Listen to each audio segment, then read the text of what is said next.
Wombat Jones for Ramen Chokehold here with Matt Walton after XFC 36. It's the day after I finally got my voice back. It was an unbelievable night. It was the card of the year in my opinion. Obviously it's going to be the card of the year in your opinion. But just in the history of XFC, you've been involved with it for so long. What was it like for you guys? Yeah, definitely. We actually sat back and enjoyed it. That was the most thing. You know, like I said, I always say I'm running around with my head cut off trying to make sure everything runs smoothly. I just knew it was going to run smoothly, so I just actually decided to sit back and enjoy the show.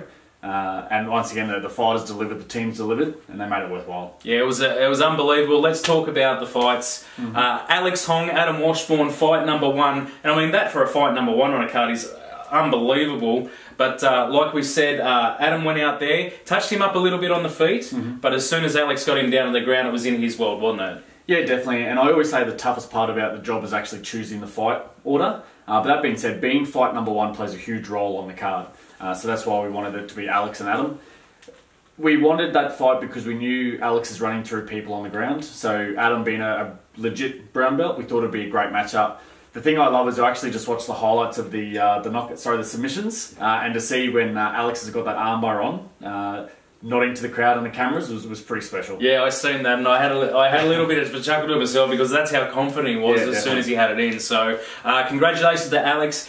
You did say in the pre-fight interview that if he won with a win, it would look like that you might try and get him an AMI title shot. So, is that still the case? Yeah, definitely. You know, we have a plan with Alex and his team. So the goal is to obviously have another fight on Coastal Combat very soon. And then once again, all things going to plan, yeah, definitely we'll have a title shot for him on our show. Let's whip through him. Mike Cooper versus Nick Smith. This was a very interesting affair. Second fight of the night, because actually Mike Cooper come out there and he was really putting it on Nick Smith. Yeah. And then all of a sudden, it turned at the drop of a hat. Yeah, definitely. And I was really impressed with the bodies that these boys turned up in. You know, they were definitely ready to fight. They took it very seriously. Yeah, you got to feel bad for Mike, but once again, there's always going to be a loser in MMA. And it really just goes to show how good they are at Fight Club Jiu-Jitsu, you know, Black Dragon Kai, the game plans that these guys have got. When they're coming from that type of a gym, they've always got a game plan, a plan B, and they pulled it off. Dane Ouchen, what can we talk about him? He was very, very impressive. Big boy, and we know that we're short on heavyweights in the country. This guy might be one to keep an eye on. Yeah, that's right. You know, I actually watched his boxing debut before that, and I knew that he was really sharp on the feet. From what he's telling me, he was actually going to try and space it out a little bit longer. He got an eye poke, which upset him. So he thought, you know what, I'm going to put this guy away now. So I think once again, when you can flick a switch in MMA and you got the power to do that, then yeah, you got to look out for those guys. And I'll talk about that eye poke because I was obviously cage side commentating, and you could see it really swell up straight away. So the eye, you know, the finger really went into the eye there, and obviously disturbed him a lot. But like you said, as soon as that happened, he did flick that switch, and it was all over. 100%. Moving on, Carlin Bull versus Tai Tangua. Sorry if I pronounce that wrong, my brother. Tai Hardy. Tai Hardy. We'll call him Tai Hardy. But, you know, mate, what an impressive performance by that young man. I mean, he come up, made his debut up from Liverpool, KMA in Sydney, comes all that way up and put on what I thought was not only a really, really good fight. Carlin never gave up. Yeah. He never, ever gave up. But in saying that, Tai really did dominate him. Yeah, that's right. The thing I love about Carlin is probably what you wouldn't know is what Carlin might go through in a camp. I remember his last fight, you know, after the fight, they were sending me photos of him in an ambulance, you know, and things like that. So Carlin will never back away, never pull out of a fight, never pull out of a tough contest. And he's always that guy that will put his hand up to be in that sort of position. Again, the shape that these boys turned up in was really impressive. And then once again, for Tai to turn up like that on his debut, yeah, once again, hands up to him. Yeah, very impressive performance. I'd love to see him back in the XFC cage, actually. Mitchy McLaren got his debut on with one of the most impressive performances of the night in Wade McConnell, coming over from Perth and absolutely put on one of the greatest debut performances I have seen in MMA. Yeah, just the aggression that he showed, you know, when the fight would go to the ground, which is where Mitchy wanted it to go, didn't want a bar of it. I loved the attitude of the kid. You know, I mean, calling him up, he was aggressive, he was coming forward all the time. I was still really impressed with Mitchy's performance as well. I thought he looked brilliant, and once again with the backing of his tribal crew, kept going forward as well. You know, didn't take a backward step. So both boys should be really proud. And I think it's funny, you know, when people are making their debut, they literally could be, even though they're making their debut and a result goes like this, which was kind of one-sided, Mitchie could be 3 months away from being there again. Oh, that's 100%. all he needs. Another 3 months, and he will be where Wade was. So that's what we just got to wait for. And I was actually speaking with Mitch today, and I was saying, O&O amateurs aren't what they used to be back in the day. An O&O amateur now, 10 years ago could easily step into the pro ranks, Yeah. So it's crazy to see how the sport's evolving. Anzac takeover, baby, let's keep going. Tarlee Cassidy, you did say before this fight started that, she's obviously your favourite in the card because you used to train with her, you've known her since she was a little girl. Not a little girl anymore. Yeah, no, not at all. Hannah Thomas, she didn't back down. Actually, it was very, very competitive for, a minute or two. And then Tarlee got it to the ground. Yeah. She really did wrap that arm up really quickly. Yeah, and this is where Tarlee's experiences come in. The lockdown series, which everybody knows is that cage grappling contest. While Tarlee was a junior coming up through the ranks, there were no girls for her to fight. So she was competing with boys all of her junior year. So I think that experience helped her in the cage. Some huge hip tosses, some huge submission attempts. And like I promised, she was going to play it up for the crowd. She was going to pump the crowd up. She did. And then she definitely delivered. And once again, when I look back in hindsight on the show, that memory that she got from that fight is what we pay the money for. So I'm really happy that we gave her that opportunity. 100%. And I expect to see her in an XFC cage very 100%. soon, possibly in November. We'll move on to that later. Lewis Shalley versus Amir Lala. And Amir's, before the fight, another couple of debutantes. Before the fight, he said, I really want to light him up on the feet, but my ground game's a little bit weak. And it kind of did play out that way. He knew it, and after the fight, he said to me, I knew that, So what do you think? What about Lewis Shalley, though? Yeah, Lewis Shalley was really impressive. You got to remember the guy had a training camp all set out for 6 or 7 weeks leading up to the fight, and then his opponent unfortunately was injured. So that fight goes out the wayside. So that's a good 6 or 7 weeks of training for a particular fighter that you're about to fight. Yeah. And all of a sudden now you're fighting a debutant. You've got no idea what he's going to bring to the table. So for Lewis, in theory, you could possibly say that Lewis was making his debut that night as well because he was going up against somebody that he was going off scratch from. So really impressive to see Louis, take some storm damage for the first 30 or 40 seconds, first half of the round, and then to once again find that game plan that was going to work for him, and he got the win. Brendan Smith, Jamie Spawn really turned the notch up on the night another level because it was possibly only 5 foot in front of me that Jamie Spawn took him down and cut him to pieces with elbows. The fight was actually stopped due to a doctor's stoppage because of the cuts and hopefully a quick recovery there. But what do you got to say about that fight? Yeah, this was probably one of the fights that I probably wasn't ringside for. I was running around just doing the last of my checks for certain things. I did notice, I saw them up against a cage at one point. I liked to see what Brendan was doing. I remember Jamie was hinting at a guillotine up against the cage, and I didn't want Brendan there. But then Brendan was able to get out of it, and then it got hit to the ground, which was exactly where Jamie wanted it to be. Yeah, and once again, quick, speedy recovery, hopefully, there for Brendan. I think he got 15 stitches in the back. Yeah, and I'm sending you the dry cleaning bill because there was a little bit got on the soup. Don't worry about that, we'll fix that up later. Yeah, I gave Brendan a call this morning. How's he doing? He was brilliant.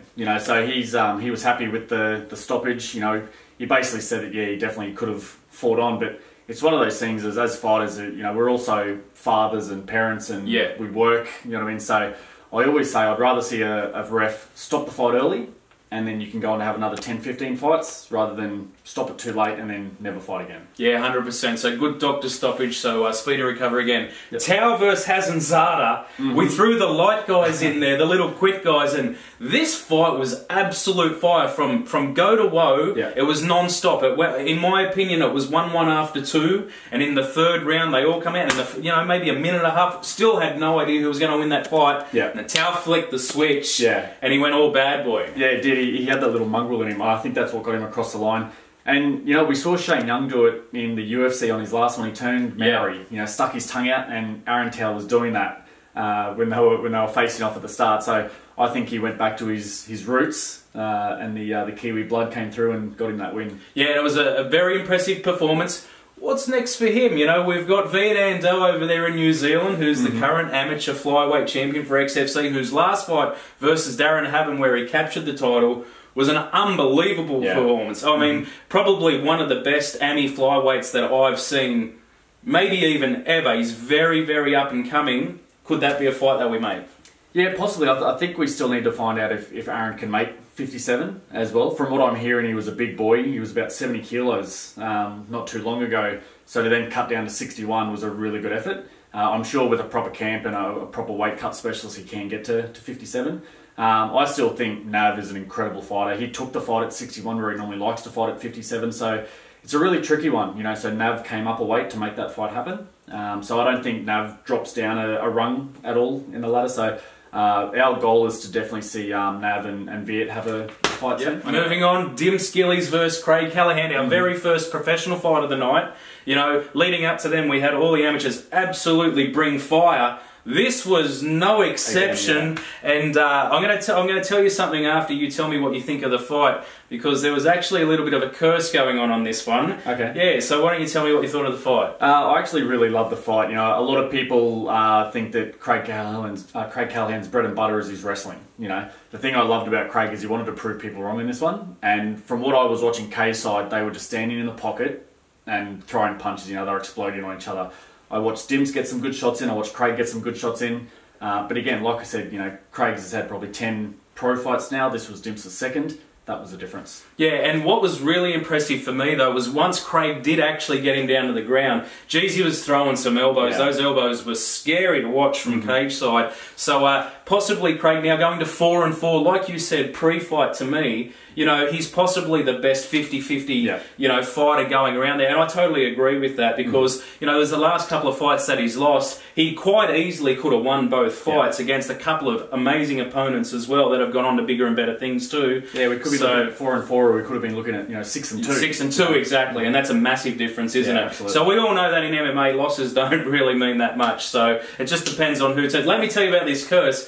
Every time that I've gone to watch Craig Callahan fight, he's lost. Okay. So it's tonight, it's been lifted. So maybe because I was commentating, so I might have to commentate all your fights now, buddy. Yeah. But I'm so glad I didn't mention it to him until after the fight. But actually, I went up to him and he was going, "Oh, Wombat's here, God!" Well, good news because we'll have you back on the next show. So fantastic. The curse is gone. Awesome. Let's keep going. David Martinez versus Paddy Lamai. And one of the most impressive performances on the entire show was from David Martinez, because we know he's an absolute beast on the ground. This one, normally he stands and trades a little bit, you know, might cop a shot and then he takes him to the ground. Not this time. Took him straight to the ground and put him away real quick.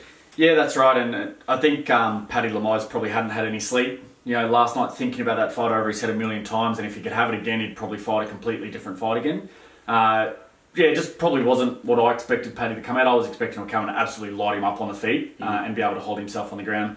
Again, David Martinez proved that when he gets somebody's back, they're tapping. It's impossible. If David Martinez takes you back, you're losing the fight. Yeah, you're getting choked out. He's really impressive and going pro. Yes. Next fight, I believe, on Coastal Combat, which Peter Templar from Mackay MMA. That's that was announced today. There from Joel Zepasvari, the promoter of Coastal Combat, and I'm looking forward to that. There's a little stuff going on there. Like obviously, when they knew that we had David Martinez, you know, David Garnham kept asking for that fight. They seem to think that David Martinez has been avoiding that fight for a long time. I don't know why. I think David Martinez is hands down the number one lightweight in the country. Peter Templar's fantastic too. So amateur lightweight in the country. That's right. Otherwise, I was like, Hardman might have a few minutes to you. Funnily enough, Ben Livingston on the commentary said, "Geez, I'd like to see him versus Hardman." I said, "Hey, calm your phone. Let's slow him down." I did actually talk to Isaac about it. I said, "That's how confident this David Martinez is. I reckon they'd take that fight." And Isaac gave him his props. He said, "You know what? That fight will happen one day." You know, so I love the fact that Isaac Hardman, the best pro lightweight in the country, knows who David Martinez is, the best amateur. That shows a lot of respect. Speaks volumes for David Martinez. Definitely keep an eye out for him. Coastal Combat September 8th, I believe. Moving on, Tom Nolan and another McConnell brother coming all the way over from Perth and putting on a scintillating performance. Tom Nolan, as anyone who knows us too, we love that kid. We think he is absolute fire and still think he's absolute fire. But Aaron McConnell's come over and stolen the belt from him in impressive fashion. Yeah, it's tough to say if this was the biggest upset or not, because a lot of people did have big props on Aaron. Again, what I know from when people go to Jackson Link, something that they really focus on is being able to get up off the ground. Yeah. And there were probably 50 takedowns where Tom had Aaron on the ground. But unfortunately, even with Tom's national championships in jiu-jitsu, he wasn't able to stay in a dominant position. So I think that's what the difference was, is Aaron's ability to get up all the time, and then again just lit it up on the feet. Really impressive. Again, you know, we reached out to Tom's team this morning, so he might have an injury or two, but just feeling a little bit sore, but that's what happens in a fight. So. Yeah, I spoke to Tom. He's in good spirits. He said, I'll be back. You know, he's going to rest up his heel, and he will be back. Don't worry about that. So, Aaron McConnell, fantastic performance. Yeah, and, congratulations. I was really impressed. I was very, very impressed with him. The McConnell brothers. The family was incredible. You know, they flew an extra corner out. The family flew over. You know, they really made an experience of it. And they're a great family. They're going to go a long way. Awesome. Shawnee Olsen, Michael Tapau. Yeah. It was a very interesting competition, because in the first round, I believe Shawnee had the better of it. Yep. You know, second round, Michael hit him with this fadeaway right hook, massive crack, which dropped him. I believed flipped the script in that competition. Was pretty even. I still believe Shawnee won the rest of that round though. So Shawnee's game plan, once he did get cracked, he still was able to kind of weather that storm. But yeah, that. Again, you know, the difference was when Michael Tapau was able to get in that position to finish the choke. It started with that head and arm choke and then took his back. Again, yeah, really impressive from both boys. And again, there was no loser in that. Unfortunately, only one goes home with a belt.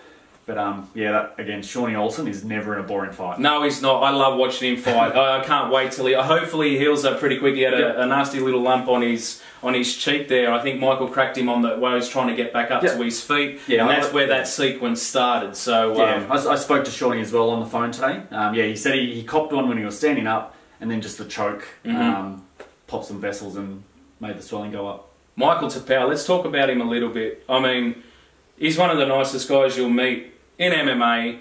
His wife as well. You know, talk about him. He's now your super lightweight amateur XFC champion. You know, it's an amazing story. So with Michael, it probably dates back to when he was in lockdown, and I remember his partner Brooklyn was cornering him, and she cracks the whip. If you think some of these coaches are screaming out there, she was really cracking the whip. So she's definitely got him under the thumb. And this was a kid where he was in like 4 or 5 different weight categories. He was doing open weights at lockdown, and he was running through everybody. And the guys at Tribal were there on the day as well, so they kind of adopted him, so to speak. So that was the first time I met the kid, and that's when he started telling me that he wants to fight, and we just built this relationship from there. And again, it couldn't honestly happen to a nicer bloke to win that title. And I bet Brooklyn's probably got the belt on her side of the bed right now. So. Kayla Bainey defends her atomweight title versus Kim Piper. 5 rounds. Absolutely dominated Kim Piper, you know, for me. Cage wrestling on point again, landed 1,000 knees in the clinch, combinations, control on the ground. You know, she had it. She showed all of her skills in this fight. What did you think about that fight? I thought it was a really fan-friendly fight as well. You know, there's always that touch-and-go part of the night where we're getting a little bit later. And then to know that a fight's going to go 5 rounds. But I just kept paying attention to the crowd, and they were on edge the entire time. You know, every time a nice punch or a combination was thrown, they celebrated it. Every time there was a big takedown, they celebrated it. So even though we were getting towards the end of the night was running a very long night, people were still there. It was still a packed house, and they were still really appreciating that fight. So, and again, Kim looked great, but Kayla is just phenomenal. You know, I don't know where it comes from. Obviously, again, Black Dragon Kai, Fight Club Jiu-Jitsu, they've got great teams there. But Kayla just continues to blow us away. And I'm going to put the call out there for any ladies that are out there that can make atomweight. If you want a shot at the title, give this man a Facebook message. Get him up there, Matt Walton XFC on Facebook. Because, you know, atomweight is a new division that you're kind of pioneering. Let's be honest. You know, she won the title versus Brooke Kenrick in a great fight. She's now defended it. You know, I'd love to see her on every XFC card. You know what I mean? She's fantastic. So anyone that's out there who can make atomweight, who's got a decent record, who wants to throw down for a title, let's sort it out. Hit him up. What I want to do before I talk about the next, you know, the co-main event and the main event is I want to talk about the atmosphere. I want to talk about the crowd, because you know what? When you go to some of these local events and you got a couple of 100 people in the crowd, yeah, it's good. Yeah, I love it. But fuck me, last night, you know, it was on another planet. It wasn't on another level. It was on another planet. It was by far the most intense, electric atmosphere that I've ever been to in a local show. From your perspective as well, because, you know, that's your deal. That's what you're there for. You're there to get bums on seats for these fighters. Talk me through. I mean, this is a winning moment for you. Yeah, definitely. And like I said, it was definitely my most enjoyable show that I've ever been a part of. It was, once without sounding cliche, there was just something in the air, you know what I mean? Like, every fight there was goosebump moments. Every fight there was like a holy effing shit sort of moment, you know what I mean? So you can swear on Ramen Choke. We can swear. I did the numbers before: 16 fights, 10 finishes, and the 6 that did go to the judges' scorecards were incredible fights as well. So the entire part was a buzz. You know, every time I walked past somebody I knew, they were shaking my hand and congratulating us on the card and just talking and blowing the card up. It was great to see that the tables, everyone had a drink in their hands, the food was coming out nice and fast as well. That's what I really enjoyed, was the feedback on the night, the amount of people that were giving us pats on the back and shaking our hands and congratulating the card and the fights that were happening. Yeah. Easily, by far, the most special card that we've ever been a part of. Yeah, and I spoke to a couple of guys on the table. You know, they were right behind me while I was commentating, and they were tapping me on the shoulder going, when's the next one? Yeah. You know, and I think you even said, you know, 3 or 4 people from the table already, you know, chucking down deposits for the next one. Yeah, so we've already sold 5 tables without announcing a fight. We've already sold a whole bunch of the cage side stools. Yeah. I've taken photos. You know, a lot of promotions talk about, you know, sellouts, but we're probably the only ones that take photos of our crowd as well, and to see that even the general admission was all the way back to the tiles. Yeah, it was crazy. It was unbelievable. I always joke that people are going to have to be sitting on people's shoulders soon, and we're pretty much at that stage. Unbelievable. Let's talk about this co-main event. Because this co-main event... I called it. You... Fight of the night. I called it fight of the night. It was finish of the night, that's for damn sure. And you can actually get a little sneak preview of that, because also Jackson Small, Bevan O'Malley... it was finished in the second round, but like you said, those 6 minutes that it went for was absolute fire. Bevan come out, looked so relaxed, so on point. Jackson wasn't mucking around though. You could tell in his face, he didn't give a shit. You know, he was in there with a game plan. Yeah. He was there to throw hard. You know, in the first round, I think Jackson won that round. Mm-hmm. I honestly think that he won that round. It was very close though. Hit him with a couple of... body shots straight to the body, where it reminded me of what was that fight, you know, where the train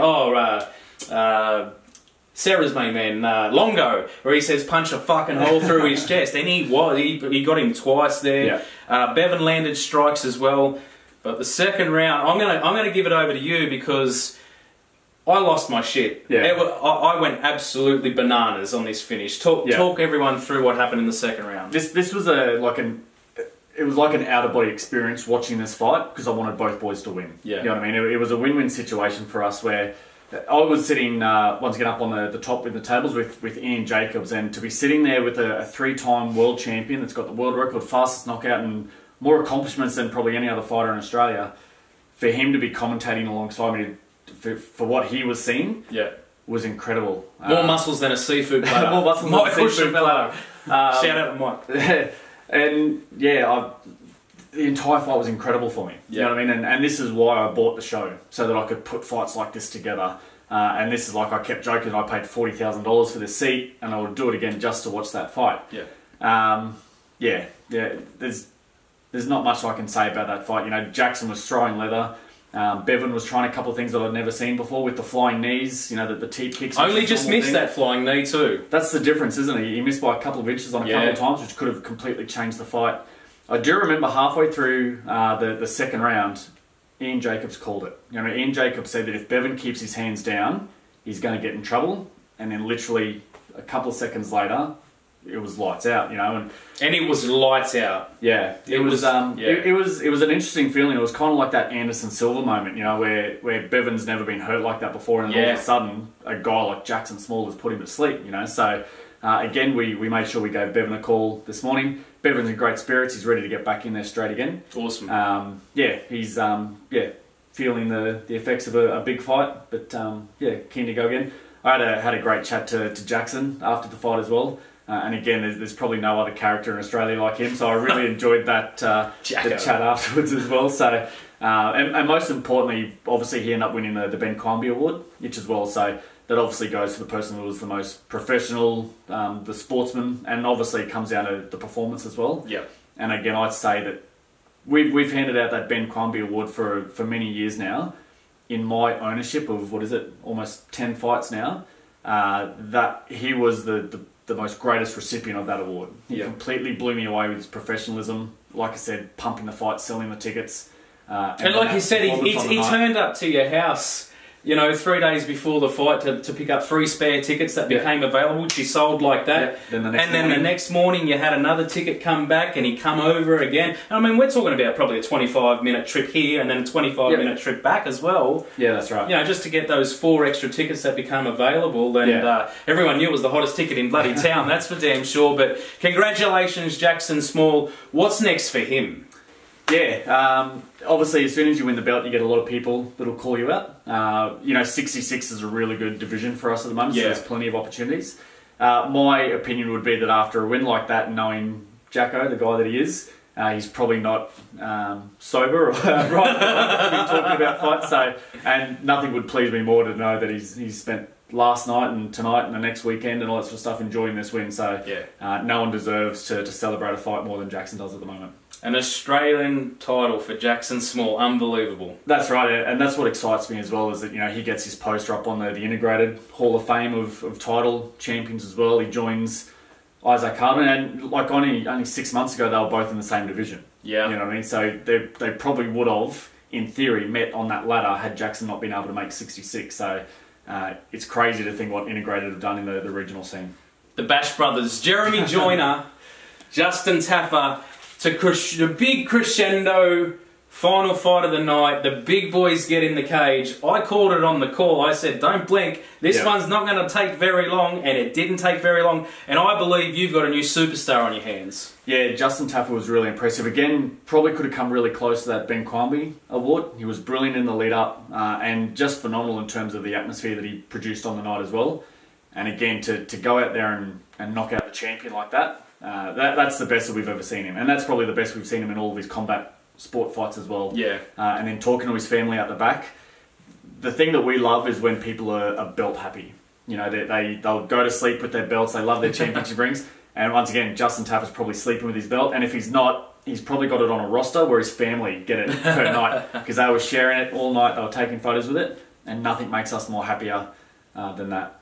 Not only that, but on the night you announced maybe the first fight for XFC 37, November 2nd, I believe, that will be going down at the Mansfield, the home of Brisbane fighting, the home of probably Australian fighting. There's 6-7 promotions that go through that place. It's unbelievable. Yeah, that's right. And once again, after the atmosphere you experienced on that night, you can't say that venue is not the fight capital of Australia. It's unbelievable. Electric. We love going back there. It was unbelievable. But it was Nathan Reddy, the #1 light heavyweight in the country, versus John Martin Fraser, and I might have had a little hand in this one, so I'm really looking forward to this. Yeah, definitely. Thanks for pointing him out in the crowd as well. I didn't know that he was going to be there. Obviously, we were going to have John Martin Fraser fighting on the night, but unfortunately that fell through. So yeah, to get those boys up in the cage, because the winner of that fight could have actually gone on to fight Nathan Reddy. That was in the plan. So we thought, you know what, they're both there. Let's get them up in the cage and have a chat. And I love the fact that John Martin Fraser didn't back down from that chat at all. You know what I mean? He said he wants to fight. He said he needs to beat a guy like that to prove his worth. Yeah. And again, the professionalism of Nathan Reddy to say, all right, well, I know people are pulling out. You're here, you want to fight me, let's do it. Yeah, 100%. So I'm going to leave the floor over to you. I mean, XF36, it's in the books, it's done, it's dusted. If you haven't seen anything online about it, it's still up. You can still grab the replay, can't you, for $15 or $20. Let me tell you, it's worth every freaking cent. In fact, I think I'm going to buy it now just to go back and watch it. It was that incredible. So XFC 37, Mansfield Tavern, November 2nd. What's in store for that one? Yeah, it's going to be, I was actually talking to some people today, it's actually kind of depressing thinking about it, that we have to then go and top what we've just done. Yeah, good luck. Yeah, that's it. It's going to be very impossible. So I need some big names to start throwing those options out at me at the moment. So just more of the same. You know, we definitely don't shy away from spending money. So we want the pros, we want the best fighters in the country. If we need to fly them in, it's going to happen. We're not watching the bottom dollar. So yeah, that's basically what we're after. Yeah, we want to put the best fights on. It doesn't just have to make sense in terms of the bottom dollar. We want to be able to say that we've got the best champions, the best card in the country. And we do that by making sure we bring in the best fighters. Well, just off the top of my head, there was 8 or 9 interstate fighters on the card. You know, so you know you don't just say it, you back it up as well. Congratulations, it was a fantastic night. We're going to sign off. That's XFC 36 is done, but we will be back at Mansfield Tavern, XFC 37, November 2nd. Awesome. Thanks, guys.